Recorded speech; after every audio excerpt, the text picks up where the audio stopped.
Capítulo 15. A ressurreição de Cristo, penhor da nossa ressurreição. Irmãos, venho lembrar-vos o evangelho que vos anunciei, o qual recebestes e no qual ainda perseverais.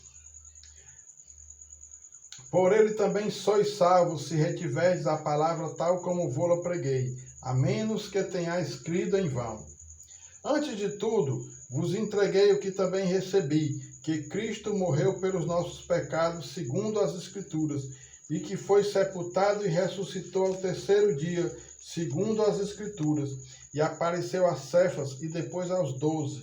Depois foi visto por mais de 500 irmãos de uma só vez, dos quais a maioria sobrevive até agora, porém alguns já dormem. Depois foi visto por Tiago, mais tarde por todos os apóstolos. E afinal, depois de todos, foi visto também por mim como por um nascido fora de tempo. Porque eu sou o menor dos apóstolos, que mesmo não sou digno de ser chamado apóstolo, pois persegui a igreja de Deus. Mas pela graça de Deus sou o que sou, e a sua graça que me foi concedida não se tornou vã. Antes trabalhei muito mais do que todos eles, todavia não eu, mas a graça de Deus comigo. Portanto, seja eu ou sejam eles, assim pregamos e assim crestes. Ora, se é corrente pregar-se que Cristo ressuscitou dentre os mortos, como, pois, afirmam alguns dentre vós que não há ressurreição de mortos? E se não há ressurreição de mortos, então Cristo não ressuscitou. E se Cristo não ressuscitou, é vã a nossa pregação e vã a vossa fé.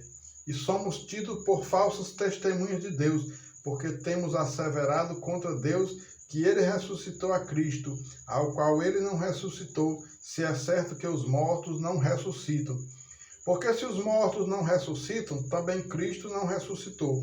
E se Cristo não ressuscitou, é vã a vossa fé, e ainda permaneceis nos vossos pecados. E ainda mais, os que dormiram em Cristo pereceram. Se a nossa esperança em Cristo se limita apenas a esta vida, somos os mais infelizes de todos os homens. Cristo, as primícias dos que dormem. Mas se de fato Cristo ressuscitou dentre os mortos, sendo ele as primícias dos que dormem, visto que a morte veio por um homem, também por um homem veio a ressurreição dos mortos. Porque assim como em Adão todos morrem, assim também todos serão vivificados em Cristo.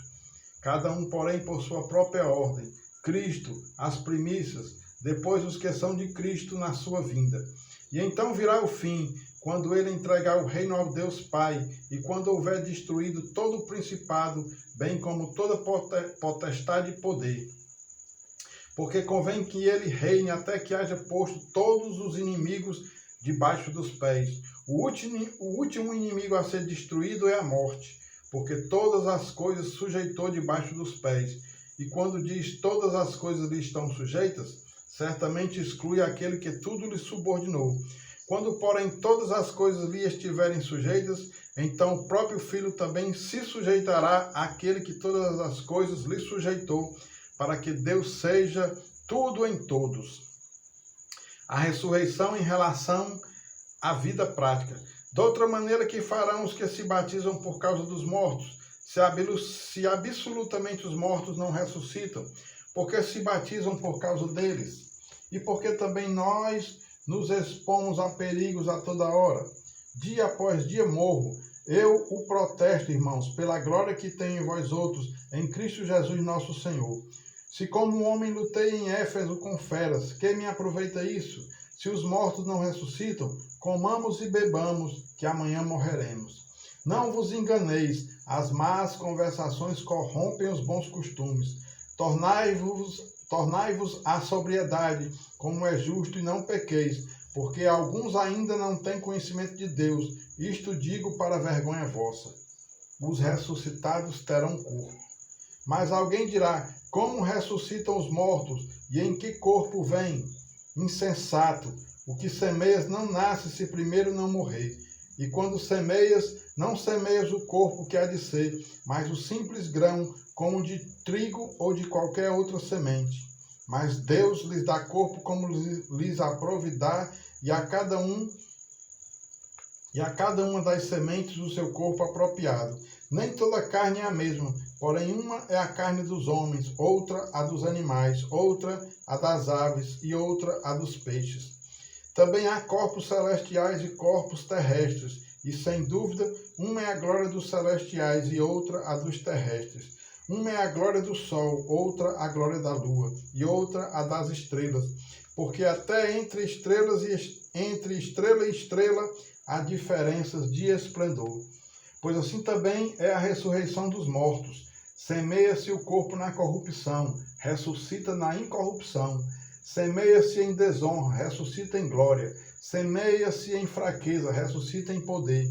Semeia-se como corpo natural, ressuscita corpo espiritual. Se há corpo natural, há também corpo espiritual. Pois assim está escrito: o primeiro homem Adão foi feito alma vivente, o último Adão, porém, é espírito vivificante. Mas não é primeiro o espiritual, e sim o natural, depois o espiritual. O primeiro homem formado da terra é terreno, o segundo homem é do céu. Como foi o primeiro homem, o terreno, tais são também os demais homens terrenos. E como é o homem celestial, tais também os celestiais. E assim como trouxemos a imagem do que é terreno, devemos trazer também a imagem do celestial. Os vivos serão transformados. Isto afirma, irmãos, que a carne e o sangue não podem herdar o reino de Deus, nem a corrupção herdar a incorrupção. Eis que eu vos digo um mistério: nem todos dormiremos, mas transformados seremos todos. No momento, num abrir e fechar de olhos, ao ressoar da última trombeta. A trombeta soará, os mortos ressuscitarão incorruptíveis e nós seremos transformados. Porque é necessário que este corpo corruptível se revista da incorruptibilidade e que o corpo mortal se revista da imortalidade. E quando este corpo corruptível se revestir de incorruptibilidade e o que é mortal se revestir de imortalidade, então se cumprirá a palavra que está escrita: tragada foi a morte pela vitória. Onde está, ó morte, a tua vitória? Onde está, ó morte, o teu aguilhão? O aguilhão da morte é o pecado, e a força do pecado é a lei. Graças a Deus que nos dá a vitória por intermédio de nosso Senhor Jesus Cristo. Portanto, meus amados irmãos, sede firmes, inabaláveis e sempre abundantes na obra do Senhor, sabendo que no Senhor o vosso trabalho não é em vão.